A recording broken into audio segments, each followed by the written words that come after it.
So I bring up the Eli Apple thing because he has been tweeting nonstop, talking so much trash.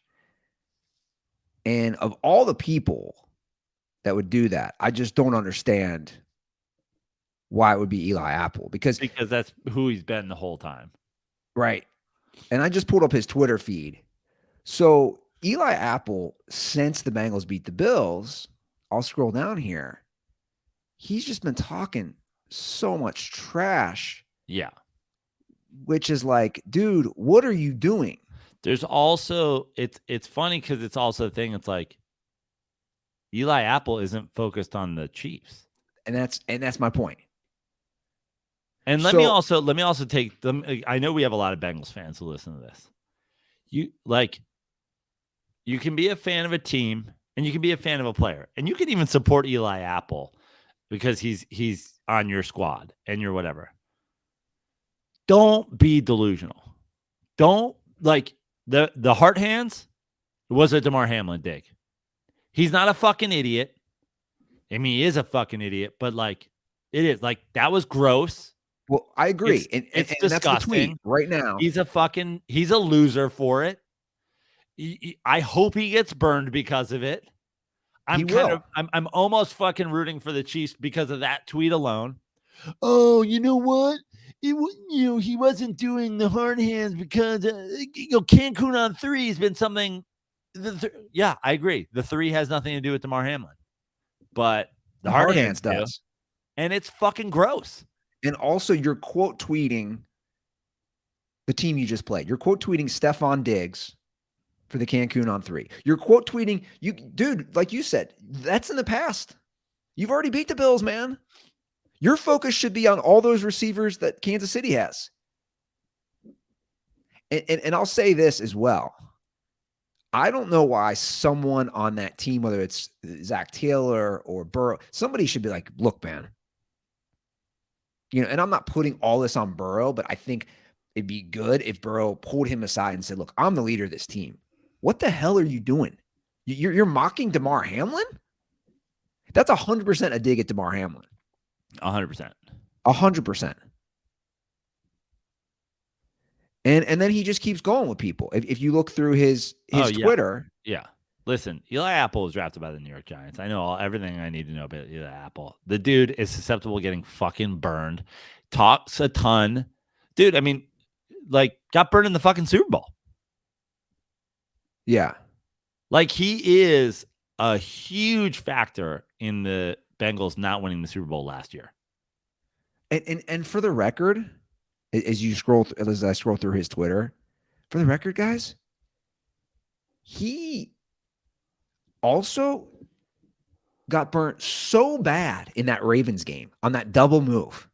I saw it live. Seeing it live is one thing versus seeing it on TV. I was there live. When he got burned in that double move, you're like, what just happened? And he got burnt. He got burnt last week too.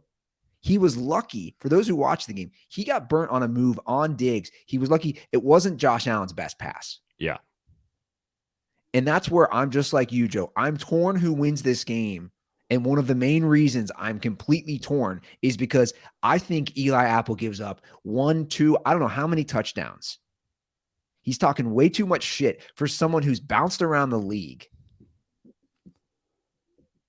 And you hasn't been that good. And you hate to see it because Bengals fans generally are pretty good. And then there's certainly this weird insecurity that they've had the last few years. But then what are we doing? And, Randy sent us a message saying, oh, I wish fucking Eli Apple would shut up. Yeah, but there's also the tweets out there defending Eli Apple and whatever. It's like the texts to us are cool, but how come there's not more Bengals fans that are going, yo, shut the fuck up, dude? Yeah. Not that he gives a fuck what his fans think or anything, but I agree, man. We always go back and forth on the delusional fan and the gross fan and the way everybody is you go under any of these tweets, the delusional Bengals fan underneath it who's like, you fucking butthurt. What about this? What about that? What about whatever? It's yo, he did the Damar Hamlin tweet. What is there no line where you guys will just be like, no, that shit is whack? He did the Damar Hamlin tweet. And then he tried to, he's trying to back out of it. And with this follow-up tweet, all love and prayers and concerns to Damar Hamlin as he continues to recover from that tragic incident. Never would I make light of that scary, unfortunate scene, but you did. That's exactly what you did. Yeah. That's 100% what you did. Yeah. I'm guessing that some Bengals players talked to him. I would assume after all that shit happened. Who knows? But for someone who, for a defense, Joe, that I consider a very, very good defense, he is one of the few liabilities on that defense. Let me ask you something based on what we know about Patrick Mahomes and Travis Kelce, like guys like that.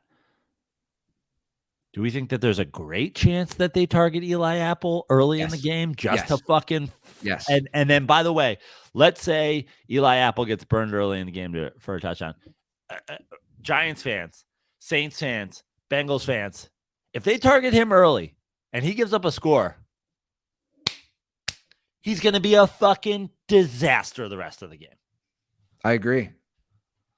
I totally agree. That's where, again, I'm just torn. I know. If Eli Apple didn't do those tweets, I'd probably say I think the Bengals win, like with confidence. It's crazy that this is part of the factor, isn't it? But we know. But that's like, dude, that's modern NFL sports. You know how competitive Patrick Mahomes is, how competitive Travis Kelce, all those guys. You don't think they're watching this play out? Again, one of the few liabilities on that Bengals defense. I think they're pretty sound across the board. Dude, you're like the main liability, I would argue, on that defense. Because when you get burnt, it's a touchdown. And that's why he talks all the shit he does whenever they win, because all he ever hears about is when they lose. That was him. It was him.